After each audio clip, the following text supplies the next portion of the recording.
off with her boyfriend. I was devastated until my 9-year-old daughter said, "Mom, don't worry. I handled it." A few days later, my sister called, screaming. You know that gut-wrenching feeling when your entire world shatters?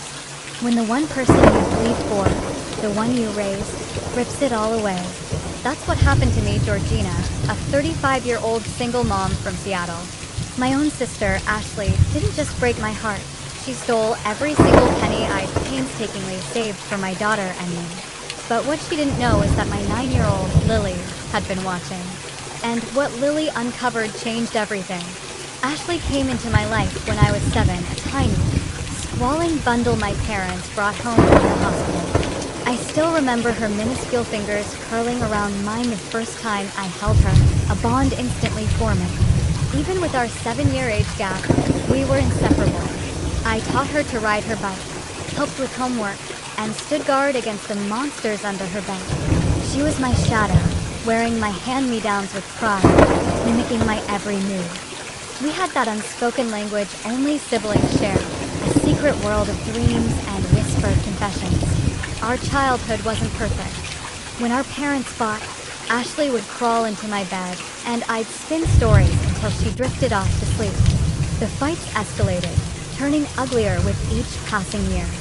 I was 18, Ashley just 11, when they finally called it quits. The divorce was a nightmare.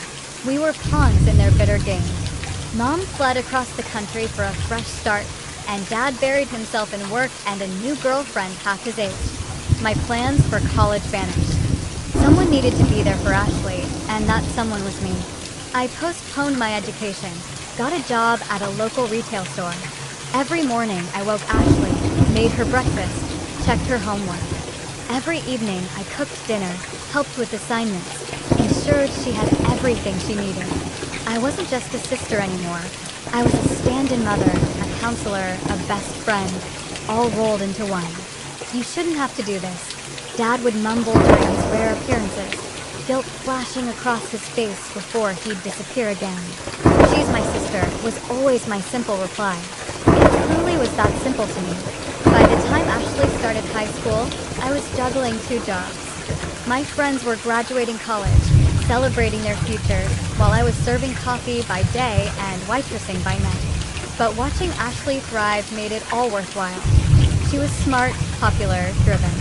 When she got accepted to college with a partial scholarship, I felt a surge of pride stronger than if it had been my own achievement. "I'm going to pay you back for everything someday," Ashley promised the night before she left. "Just succeed. That's all the payback I need," I told her, even though our bank account was practically empty after buying her dorm supplies. At 25, Thomas walked into my life. Charming, ambitious, he seemed to adore me. Within a year, we were married, and I was pregnant with Lily. For a while, life felt absolutely perfect. Ashley was doing great in college. I had a stable job as an administrative assistant at a marketing firm, and I had a small but cozy apartment. Lily's birth was the happiest day of my life. She had my green eyes and Thomas's dimples, and I fell utterly, completely in love.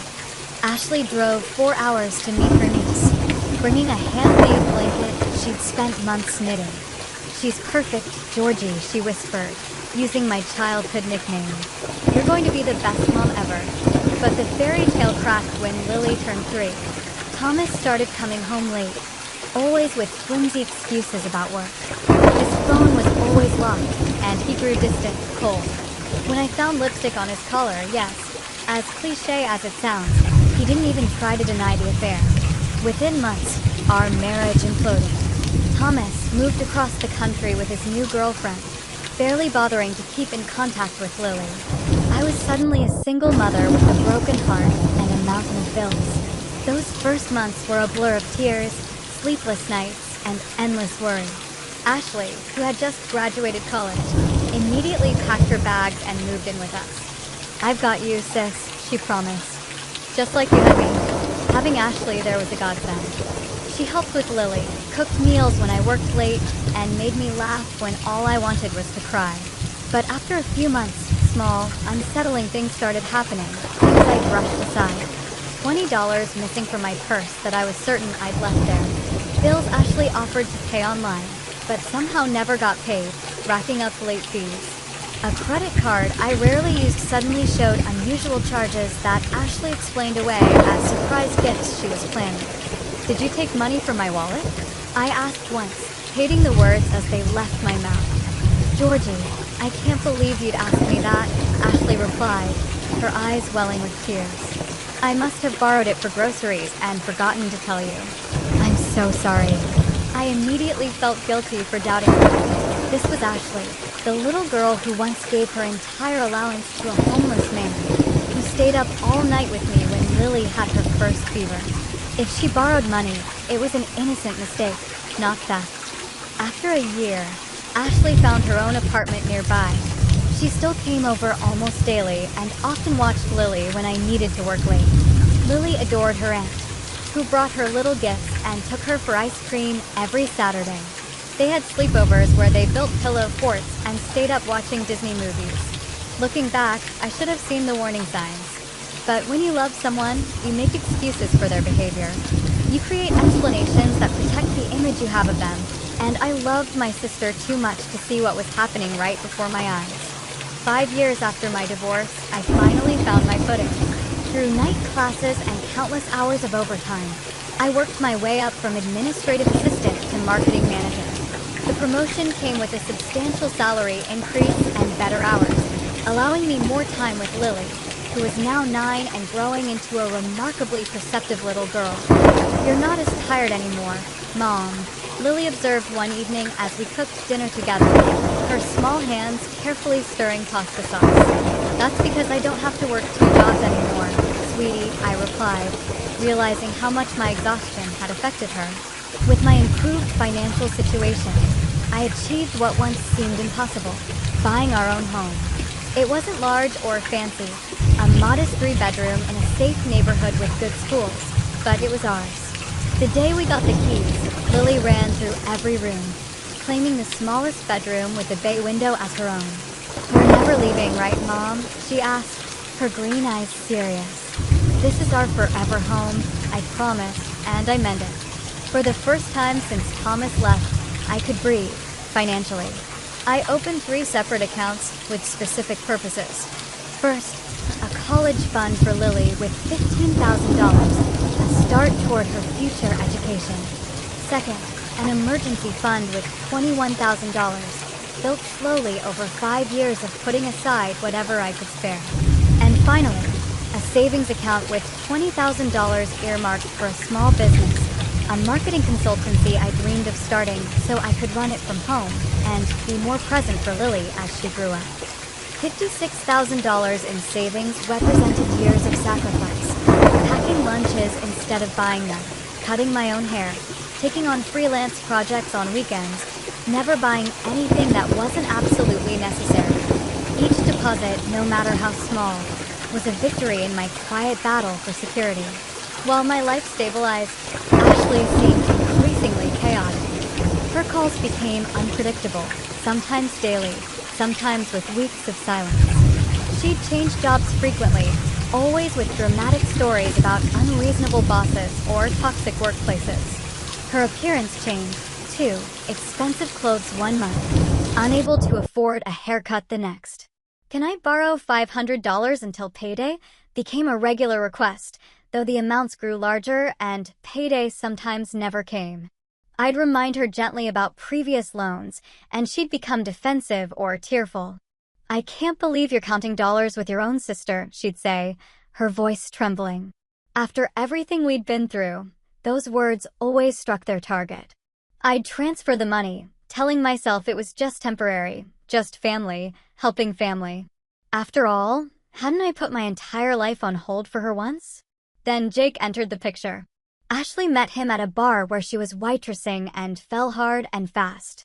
Within weeks, he was all she talked about: charming, ambitious Jake, who had big plans and an even bigger personality. "He's going to start his own business," she gushed. "He just needs some capital to get it off the ground." When I finally met Jake at a dinner I hosted, something felt off. He was handsome in a conventional way, with perfect white teeth and designer clothes that seemed too expensive for someone between opportunities, as he described himself. He charmed Ashley completely, finishing her sentences and keeping his arm possessively around her waist. "What exactly is this business you're planning?" I asked over dessert. "Import-export," he replied smoothly. "I have connections overseas. It's all about who you know." His answers to my other questions were equally vague, sliding away from specifics with practiced ease. More concerning was how he examined everything in my home with calculating eyes, asking pointed questions about my job, salary, and savings. After they left, Lily tugged at my sleeve. "I don't like him, Mom," she said simply. "Why not, sweetie?" "He looks at our stuff weird." And he made Ashley cry in the bathroom. I heard them. I dismissed her concerns as childhood intuition mixed with a protective instinct toward her aunt. "Sometimes grown-ups have disagreements," I explained. "It doesn't mean he's a bad person." In retrospect, I should have listened to my 9-year-old daughter instead of doubting her perception. Ashley's request escalated after Jake became a fixture in her life. She needed money for car repairs, medical bills without insurance, security deposits for apartments she mysteriously had to leave quickly. Each time, her gratitude was effusive but short-lived, replaced by new emergencies and needs. 2 months ago, I received a frantic call while preparing for an important 3-day business conference in Portland. Ashley was sobbing, barely coherent. "Jake and I got evicted," she cried. "The landlord gave us no warning. We have nowhere to go." I immediately offered my spare bedroom until they found a new place. "You can stay as long as you need," I assured her. "Mrs. Wilson next door will help with Lily while I'm at the conference." The night before my trip, Ashley asked for my banking password. "Just in case there's an emergency while you're gone," she explained. "What if something happens to Lily and we need money for the hospital?" I hesitated. Financial boundaries had always been a sensitive topic between us, with Ashley quick to bring up how I didn't trust her whenever I established limits.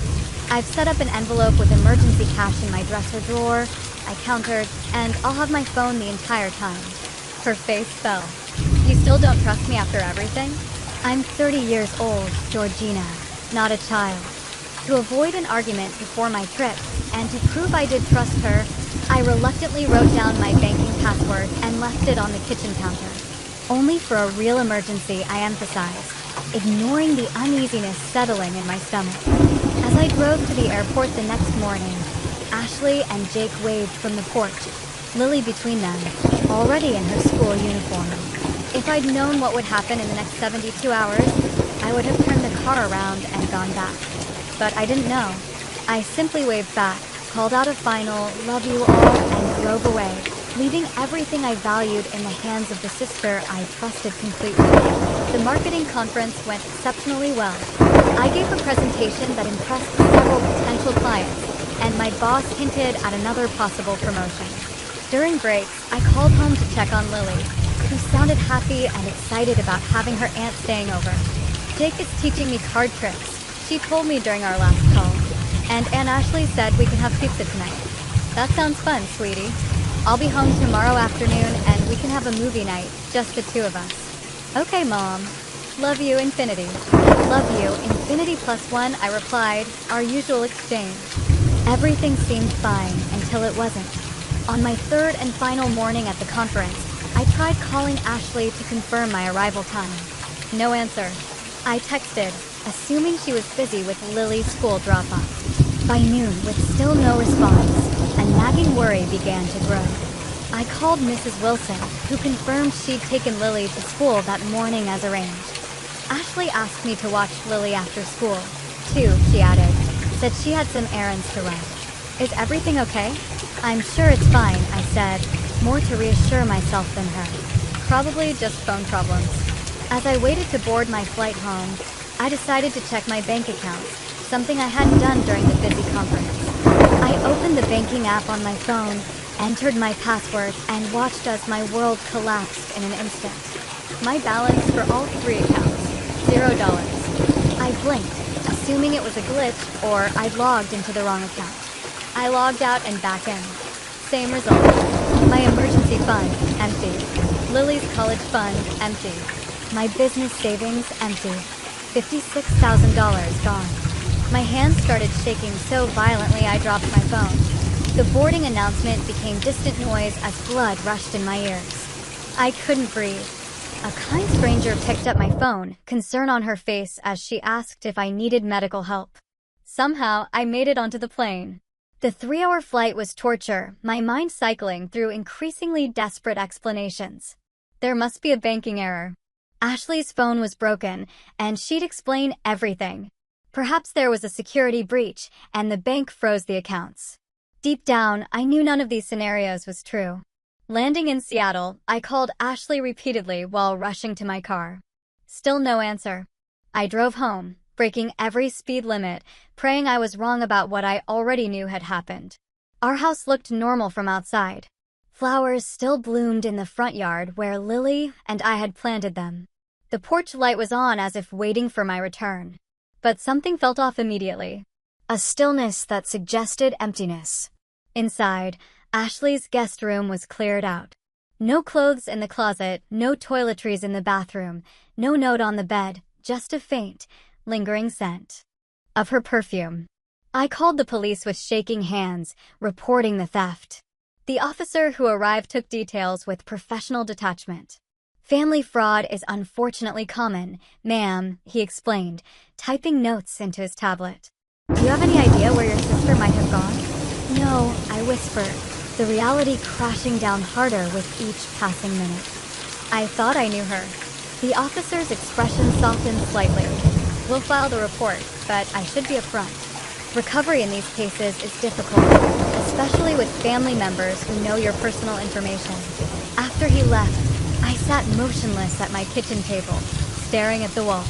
The shock was physical. My body felt cold, my lungs unable to fill completely. My stomach twisted in knots. I'd trusted Ashley with everything, my home, my daughter, my financial security. In return, she'd taken it all. I called my neighbors, hoping someone had seen something. Mr. Peterson across the street had noticed Ashley and Jake loading suitcases into their car the previous evening. Thought they were just going on a trip, he said apologetically. They seemed in a hurry, but not suspicious. I couldn't eat, couldn't sleep, couldn't process the magnitude of what had happened. The emergency fund meant to protect us in crisis? Gone. Lily's college fund that I'd sacrificed so much to build? Gone. The business savings that represented my dreams for our future? Gone. But worse than the money was the betrayal. My sister, my baby sister, who I'd practically raised, who'd held my hand through my divorce, who Lily adored. How could she do this to us? I found a single note tucked in the kitchen drawer where I kept takeout menus. 5 words in Ashley's handwriting. I'm sorry. I had to steal from her own sister. Had to rob her niece's future. What possible justification could exist for such a betrayal? The hardest part was yet to come, telling Lily. How do you explain to a 9-year-old that the aunt she adores has stolen our security? How do you preserve a child's trust in people after such a fundamental betrayal? I picked Lily up from Mrs. Wilson's that afternoon, trying to compose myself for her sake. One look at my face and her smile faded. What's wrong, Mom? Let's talk at home, sweetie. Sitting on our living room couch, I tried to find gentle words, but there was no soft way to describe such a harsh reality. Honey, something bad has happened. Aunt Ashley and Jake took the money from our savings accounts.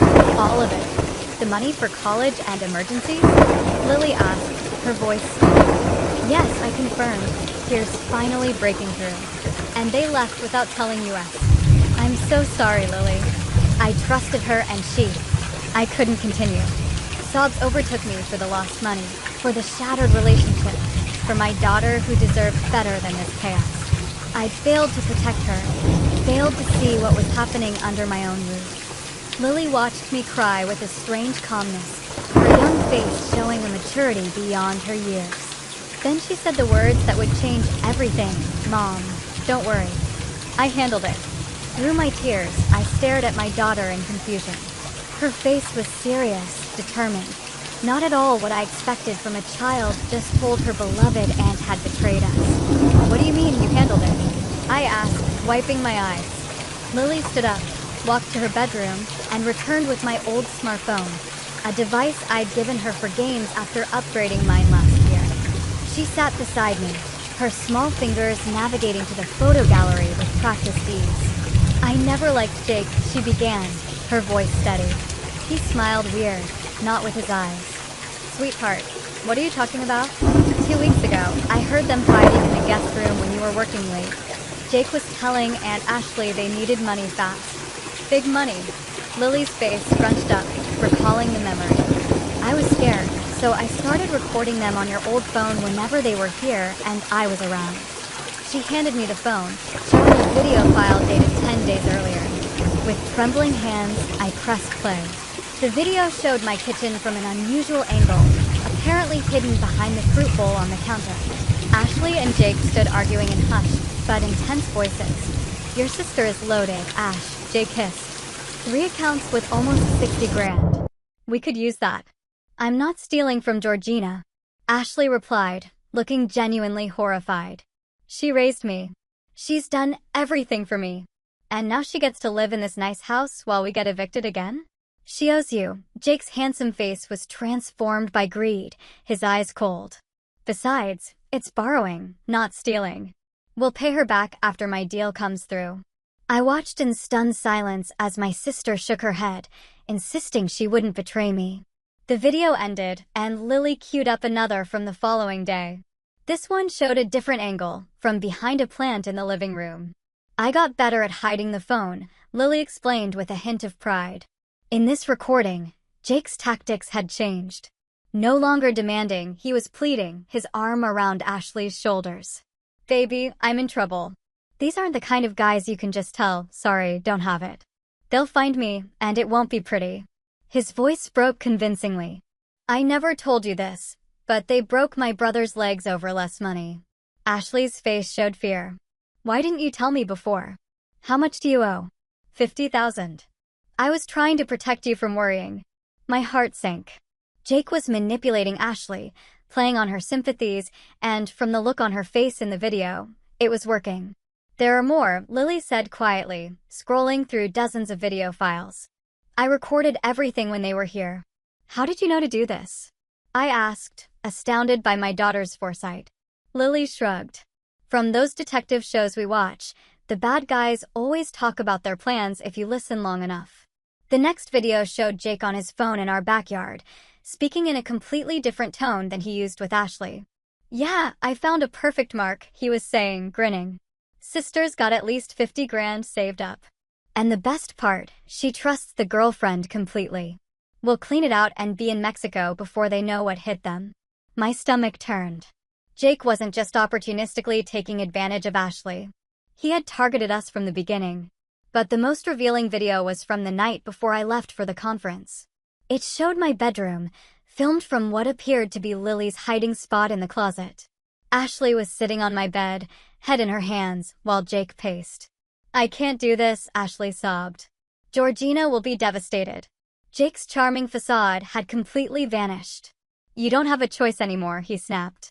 "Either she loses some money, or I tell her about Tampa." Ashley's head jerked up, face pale. "You wouldn't.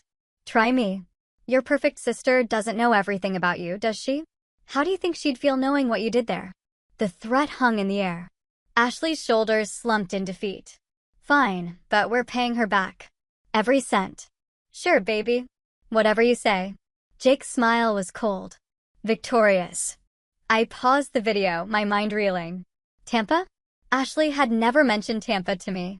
"There's more," Lily said, pulling out a small notebook from her pocket. "I wrote down their conversation when they didn't know I was listening. Jake's real name isn't Jake. It's Daniel Wilcox. He told Aunt Ashley to never call him that, but I heard her use that name when they were fighting." I stared at my 9-year-old daughter in disbelief. While I had been obliviously trusting my sister, Lily had been conducting a thorough investigation. "There's one more thing," she said, taking the phone back and opening a different app. "I set up your laptop in the guest room as a security camera.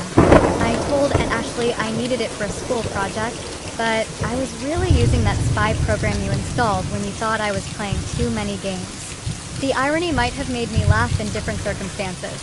The parental monitoring software I'd installed was now providing critical evidence. Lily pulled up a video showing Jake going through my desk drawers, finding the banking password I'd written down, and taking a photo of it with his phone. Later in the same video, he opened my laptop and accessed my accounts, writing down all the details. I saved everything to your cloud storage, Lily explained. So even if they took my phone, we'd still have the videos. I gathered my remarkable daughter into my arms, holding her tight. Lily, you are absolutely incredible. But why didn't you tell me what was happening? Her small body tensed against mine. I tried, Mom. I told you I didn't like Jake. I told you I heard them fighting. But you said I was just being jealous of Aunt Ashley. Shame washed over me. She was right. I dismissed her concerns, too blinded by my love for Ashley to see what was happening. I'm so sorry I didn't listen to you, I whispered into her hair. That was wrong of me. Lily pulled back, her expression serious beyond her years. It's okay, Mom. Adults make mistakes too. That's why I got the evidence. So you'd believe me. In that moment, the roles felt strangely reversed. My child comforting me, showing wisdom while I floundered in betrayal and disbelief. What do we do now? Lily asked, practical as always. I took a deep breath, steadying myself. My 9-year-old had given us a fighting chance to recover what was stolen. Now it was my turn to be the parent she deserved. Now, I said with newfound determination, we take all this evidence to the police, and we find Aunt Ashley and Jake before they spend all our money. The next morning, I called the police department and asked to speak with a detective about the evidence we had gathered. Instead of the dismissive response I'd received the day before, this time, we were told to come immediately.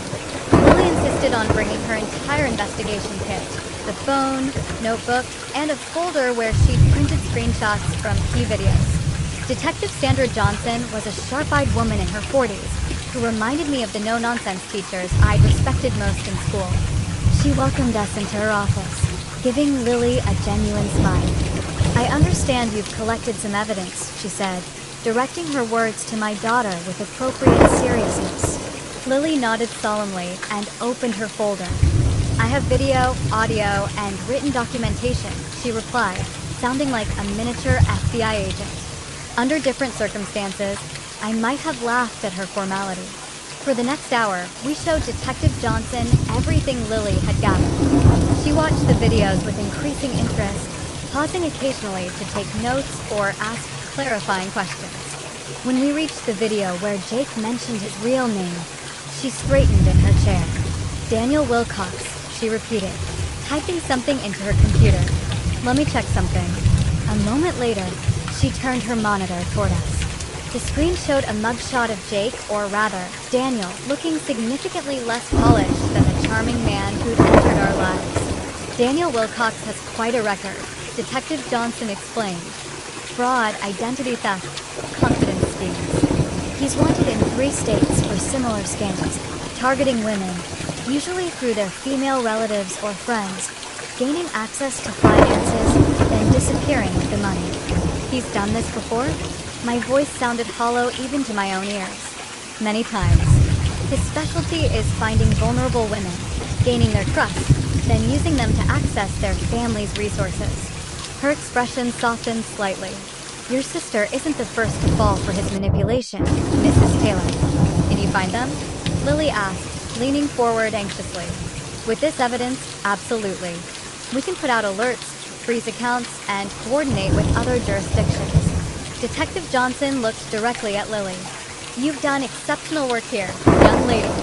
Most adults wouldn't have been this thorough or quick-thinking. Lily beamed with pride, sitting up straighter in her chair.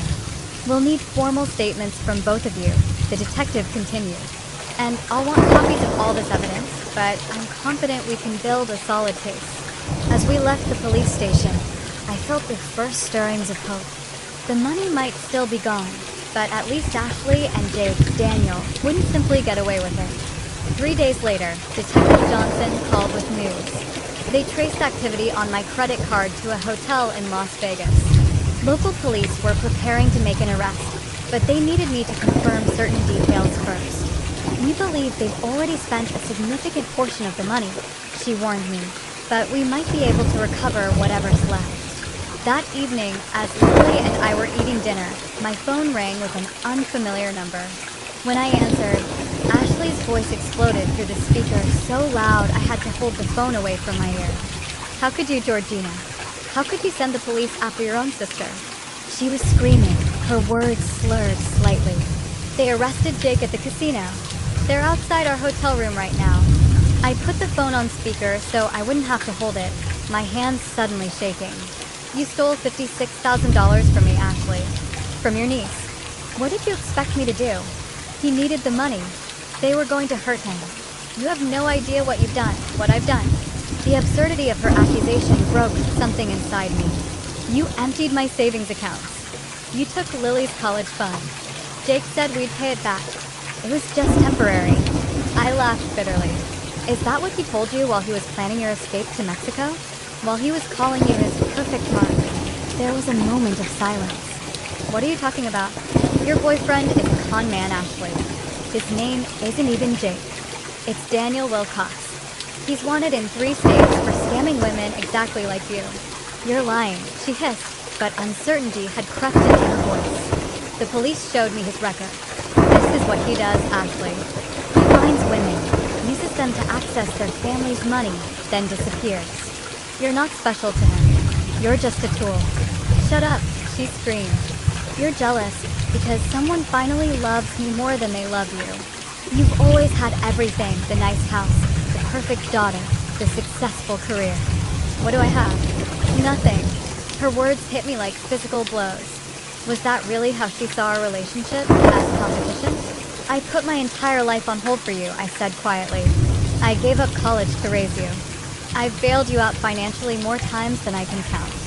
I welcomed you into my home, trusted you with my daughter, and now you've ruined my life." Her voice broke. "Jake will go to prison because of you. Jake ruined your life," I corrected her. "And you helped him ruin mine. How much of our money is left, Ashley?" A pause. "I don't know. Jake handled the money." "How much did you spend?" Another pause, longer this time. "About 30,000. Jake was on a winning streak at the casino. He said we'd double it, then triple it. $30,000 gone in 3 days. More than half of everything I'd saved." "The police are knocking," Ashley said suddenly, her voice small. "What do I do, Georgie?" The childhood nickname nearly broke me. For a second, I saw the little girl who'd followed me everywhere, who'd trusted me to keep the monsters away. "Tell them the truth," I advised, my voice steady despite the tears streaming down my face. "All of it. They'll arrest me too. Probably. I can't go to jail. Please, Georgie. Tell them I didn't know. Tell them Jake forced me." "Did he?" A long silence. "Not exactly, but he said things about Tampa. He threatened to tell you." "What happened in Tampa, Ashley?" "I can't." Her voice cracked. "The police are coming in. I have to go." "Ashley, wait." But the line went dead. I sat staring at the phone, the unanswered question hanging in the air. What had happened in Tampa? What power did it give Jake over my sister? Lily, who had been silently listening to the entire conversation, placed her small hand over mine. "Aunt Ashley sounds scared," she observed. "She is scared," I agreed. "She made terrible choices, and now she has to face the consequences. Will she go to jail like Jake?" I hesitated, unsure how to explain the complexities of the legal system to a 9-year-old. "I don't know, sweetheart. It depends on many things, including whether she tells the truth about what happened." Lily nodded solemnly. "She should tell the truth. That's what you always say is most important. Out of the mouths of babes, as they say." The simplicity of my daughter's moral compass made the entire situation clearer somehow. The truth was indeed what mattered most now. Not just for the legal consequences, but for any hope of healing the broken trust between my sister and me. Later that night, Detective Johnson called again. Jake had been arrested on multiple outstanding warrants. Ashley was being held as an accomplice, but was cooperating with authorities. They had recovered approximately $26,000 from the hotel safe, less than half of what was taken, but more than I had dared hope.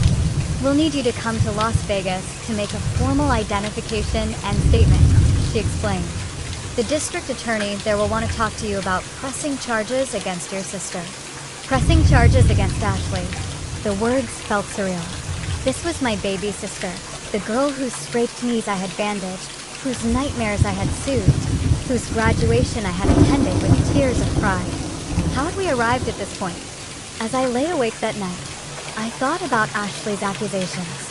Had I really had everything while she had nothing? From my perspective, I'd sacrificed endlessly for her, put her needs before my own time and again. But perhaps from her view, I was the successful sister who had it all figured out, who was always telling her what to do, always the responsible one she could never measure up to. The truth probably lay somewhere in between. But understanding her perspective didn't excuse what she'd done. $56,000 represented years of careful saving, countless small sacrifices made for Lily's future. Taking that wasn't just stealing money. It was stealing security, opportunity, dreams. In the morning, I would need to book flights to Las Vegas, arrange for Lily to stay with Mrs. Wilson, and prepare to face my sister across an interrogation room table. But for now, I simply let the tears come, mourning the relationship I had thought we had and facing the painful reality of what actually existed between us. The Las Vegas Metropolitan Police Department headquarters was nothing like the cozy police stations depicted in family-friendly TV shows. It was imposing and sterile, with harsh fluorescent lighting that emphasized the dark circles under my eyes. I'd barely slept on the overnight flight, my mind cycling through memories of Ashley as a child, as a teenager, and finally as the woman who had betrayed me so completely. The district attorney assigned to the case, Maria Vasquez, met me in a conference room. She was brisk and efficient, laying out the evidence against both Jake, Daniel Wilcox, and Ashley. Mr. Wilcox is facing multiple felony charges across several jurisdictions, she explained. Given his prior convictions, he's looking at significant prison time. Your sister's situation is more complicated. Complicated? How? I asked, cradling the department-issued coffee that tasted like it had been brewing since last week. She's a first-time offender, and she's cooperating. She claims Wilcox manipulated and threatened her, which may be partially true based on his history. However, the evidence your daughter collected clearly shows she ultimately made a conscious choice to participate. My chest tightened at the mention of Lily's evidence. My 9-year-old's detective work was now part of a criminal prosecution. What are her charges? Grand theft, fraud, identity theft, though the last one might not stick since she was authorized to be in your home. She's looking at up to 5 years, potentially more with aggravating factors. 5 years. My sister in prison until she was 35. The thought made me physically ill. Is there any alternative? I asked hesitantly. Miss Vasquez studied me thoughtfully. You're considering not pressing charges? I don't know, I admitted. She's my sister. We grew up together. I practically raised her after our parents divorced. Family fraud is the hardest kind, Ms. Vasquez said, her professional demeanor softening slightly, but it's also the most damaging.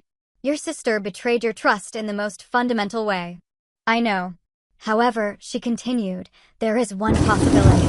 If your sister agrees to testify against Wilcox and provides information about his other criminal activities, we could potentially offer a plea deal with reduced charges.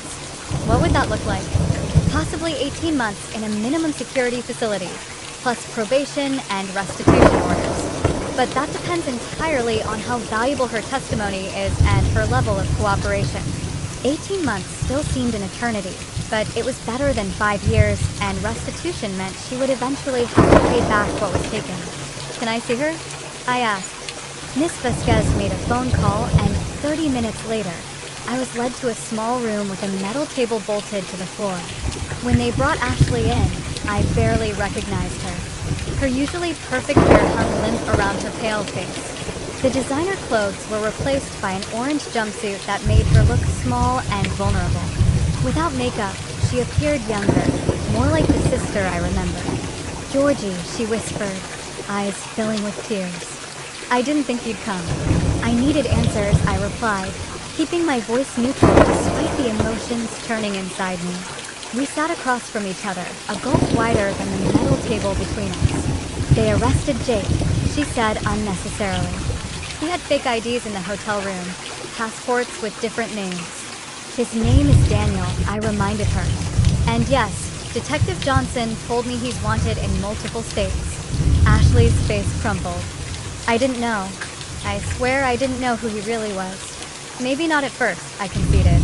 But you knew what you were doing when you took my money. Lily's college fund. Ashley, her future. She flinched at the mention of Lily. How is she? Confused, hurt. She loved you, you know. Idolized you. Ashley covered her face with her hands. I've ruined everything. Yes, I agree. Not softening the blow. You have. What I need to know is why.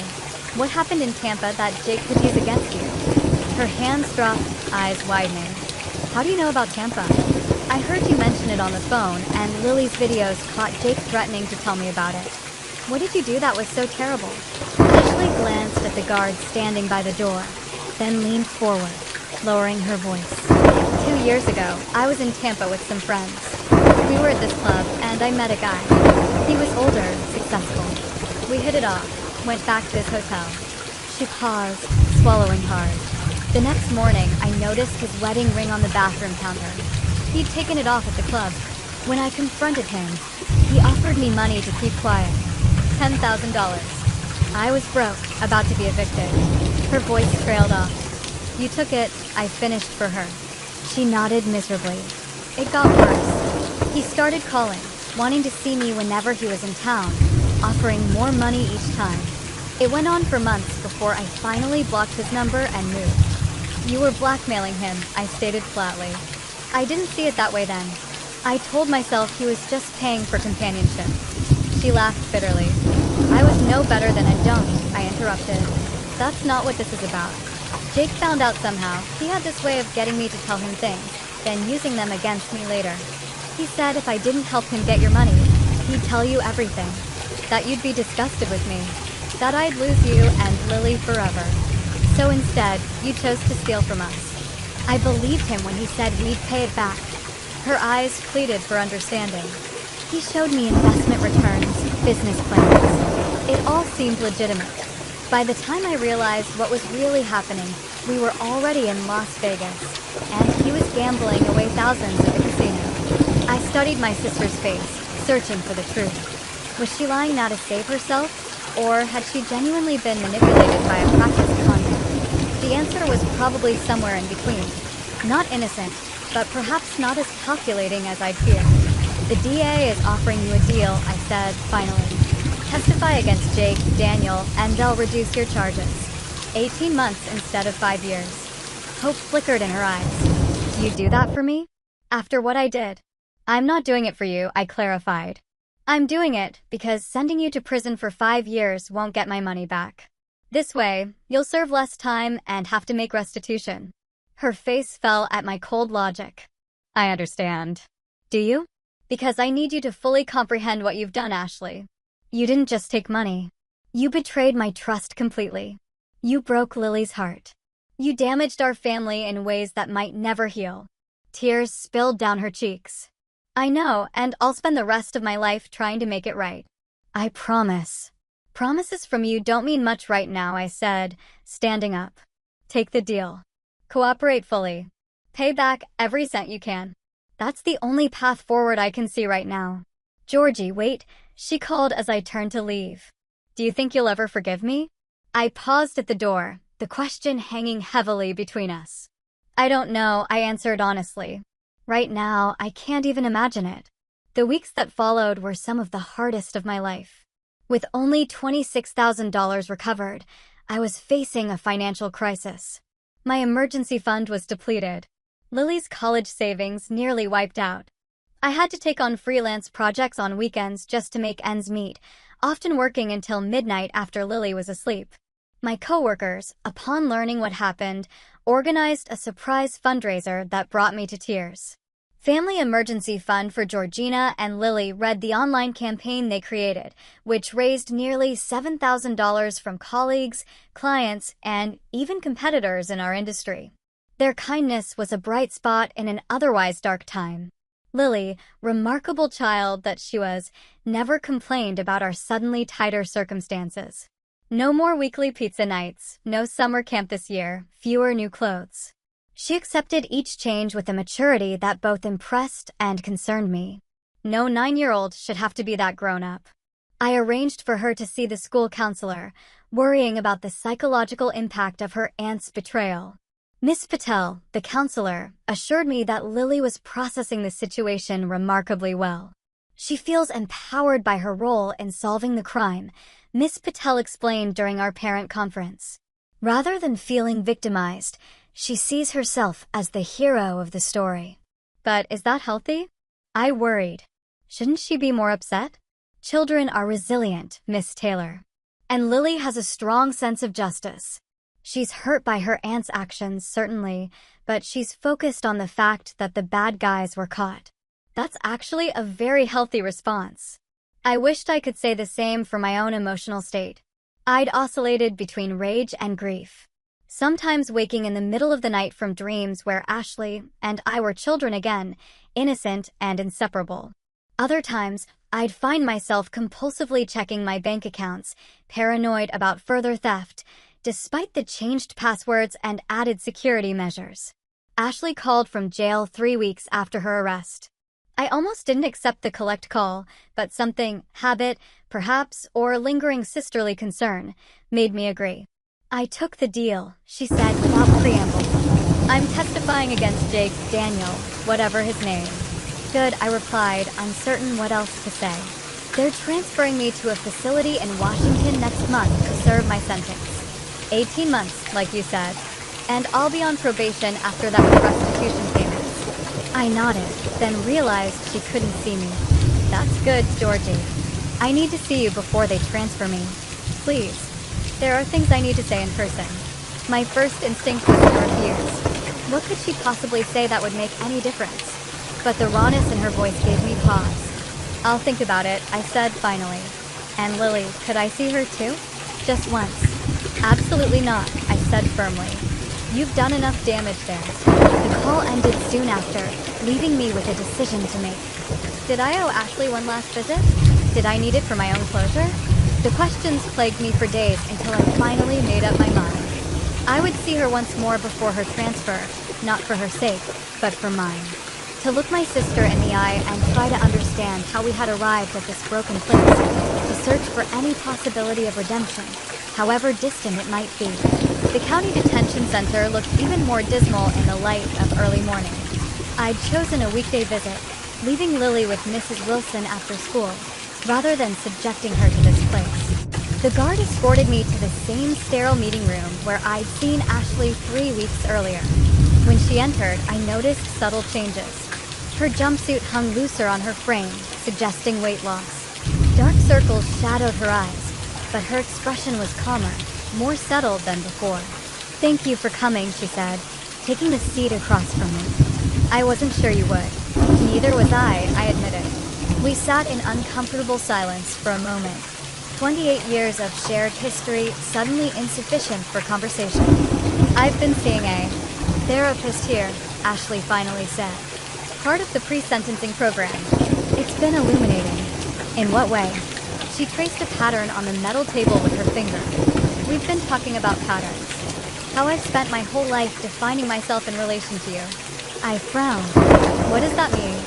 When we were kids, after Mom and Dad split, you became everything to me. Mother, sister, best friend. You were perfect in my eyes.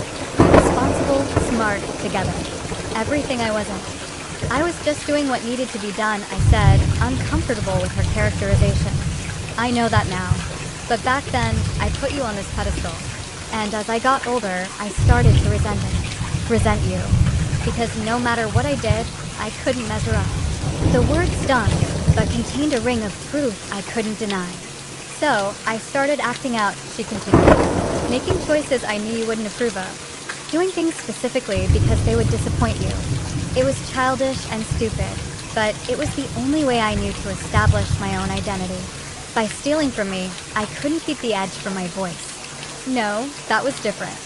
That was... She paused, seeming to wrestle with herself. That was the culmination of years of bad decisions, of choosing men who were exciting but terrible for me, of wanting shortcuts to the stability you had worked so hard for. I studied my sister's face, seeing glimpses of the little girl who had followed me everywhere, mixed with the troubled woman she had become. When I met Jake Daniel, I thought he was different. Charming, ambitious, interested in me for myself rather than what I could do for him. I was so desperate to be loved that I ignored every red flag. There were many, I noted dryly. So many, she agreed with a sad smile. But the biggest one was how he drove a wedge between you and me. How he isolated me from the one person who had always been there for me. Classic abuser tactic, I said, remembering articles I'd read about relationship manipulation. My therapist said the same thing. Ashley leaned forward, her eyes meeting mine directly. Georgie, what I did was inexcusable. I'm not asking for forgiveness. I haven't earned that. But I need you to know that I am genuinely, deeply sorry. Not just for the money, but for betraying your trust, for hurting Lily, for throwing away everything you did for me. The sincerity in her voice caught me off guard. I had expected excuses, deflection, perhaps even blame. Instead, I was hearing what sounded like genuine remorse. The money, I began. I'll pay back every cent, she interrupted. I've already arranged with the DA to garnish any prison wages and future earnings until it's fully repaid. It will take years, but I'll do it. It's not just about the money, Ashley. I know, she drew a shaky breath. It's about the fact that I destroyed our relationship, that I hurt the two people I love most in the world, that I chose a con man over my own sister and niece. Tears filled her eyes, but didn't fall. I don't expect you to believe me now. Words are cheap, especially from someone who's lied as much as I have. But I'm going to prove it to you day by day, year by year, for as long as it takes. Even if you never speak to me again after today, I'm going to make this right somehow. I sat back, absorbing her words. There was a conviction in them I hadn't heard from Ashley before. Not the desperate promises of someone trying to escape consequences, but the measured determination of someone facing them head-on. Jake goes to trial next month, I said, changing the subject slightly. Will you testify? Yes, about everything. Tampa, the schemes, how he targeted other women, whatever they need. She paused. He's been writing me letters from jail, threatening at first, then apologetic, then promising we could still be together when this is all over, and I'm not responding. My therapist says it's part of the cycle, keeping me emotionally engaged, maintaining control even from jail. I'm done being controlled. For the first time since discovering the theft, I felt a flicker of hope for my sister, not forgiveness. That was still too distant a prospect, but hope that perhaps she might finally be confronting the patterns that had led her here. How's Lily? Ashley asked tentatively. She's resilient, doing well in school. The counselor says she's processing everything in a healthy way. I hesitated, then added, she asks about you sometimes.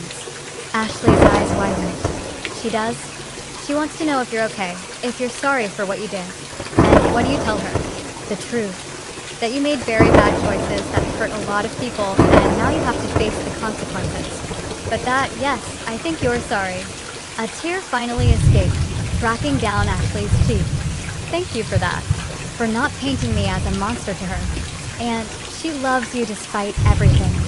Children have an amazing capacity for love, even when adults don't deserve it. Will I ever see her again? The question was barely audible. I don't know, Ashley. That depends on many things. On you, on her, on how the next few years go. I won't force her either way. She nodded, accepting this uncertain future as the best answer I could give.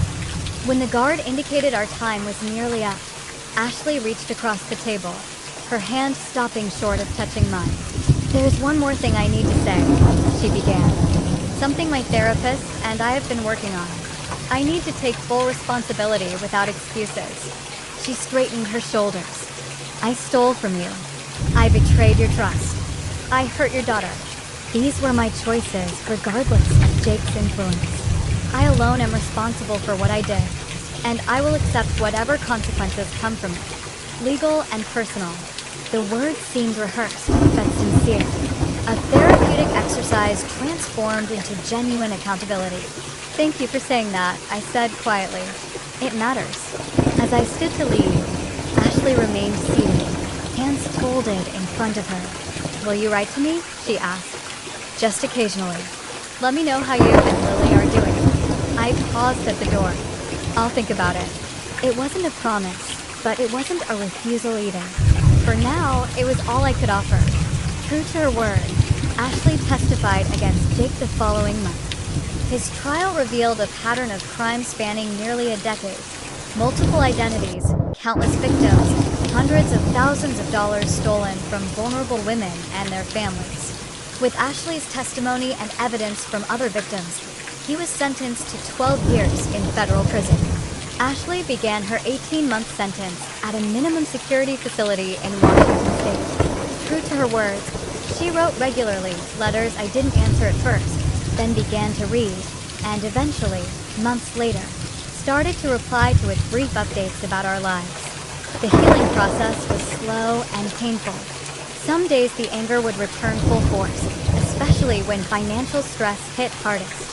Other days, I'd find myself missing the sister I thought I had, the person I believed Ashley to be before the betrayal. Therapy helped, both for Lily and for me. So did time. The sharp edges of betrayal gradually dulled, not into forgiveness exactly, but into a kind of acceptance. What had happened couldn't be undone.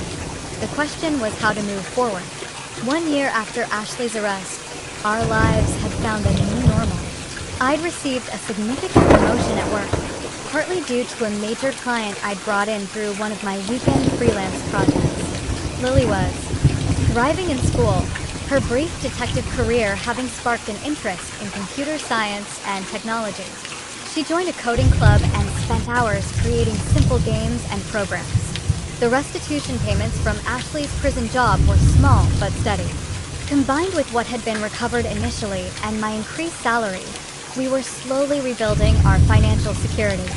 It would be years before we fully recovered, but the acute crisis had passed. On a warm Saturday afternoon, I received a letter unlike the others Ashley had sent. This one contained a small, handmade card carefully crafted from materials available in prison. Colored pencil drawings and origami flowers for Lily. The envelope specified, if you think it's appropriate. Inside, Ashley had written a simple message. Dear Lily, I'm sorry for the hurt I caused you and your mom. You were brave and smart and did the right thing. I'm working hard to become someone worthy of knowing you again someday. With love, your Aunt Ashley. I showed it to Lily that evening, watching her face carefully as she read it. What do you think? I asked when she finished. I think Aunt Ashley is really sorry, she said thoughtfully. Can I write back to her? The question caught me off guard. You want to? Lily nodded. Not a lot. Just to tell her I got her card. Is that okay? I considered the request.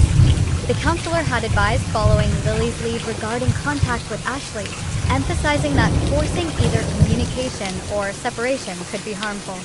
Yes, I decided. You can write a short letter if you want to. I'll read it before we send it. Okay, Mom. She hugged me tightly. Mom, are you still mad at Aunt Ashley?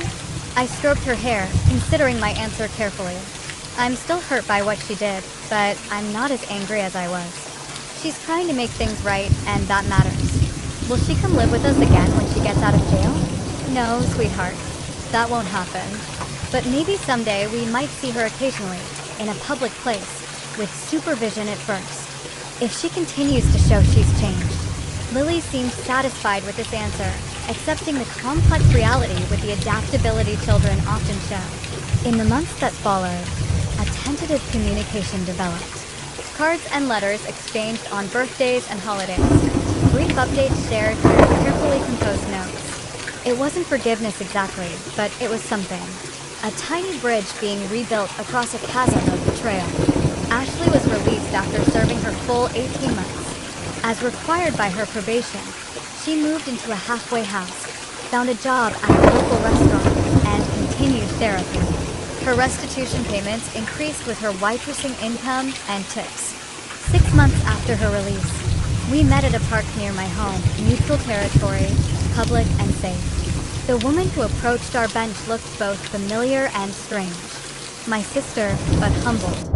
Her designer clothes replaced by simple jeans and a sweater, her once perfect makeup minimal and subdued. Our conversation was awkward, halting, filled with the weight of everything that had happened.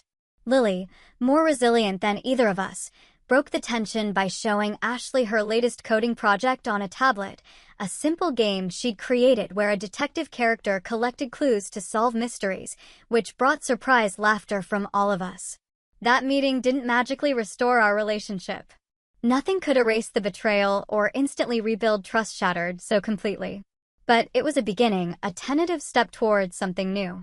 Not the blind trust of before, but a cautious, eyes-wide-open connection built on accountability rather than obligation.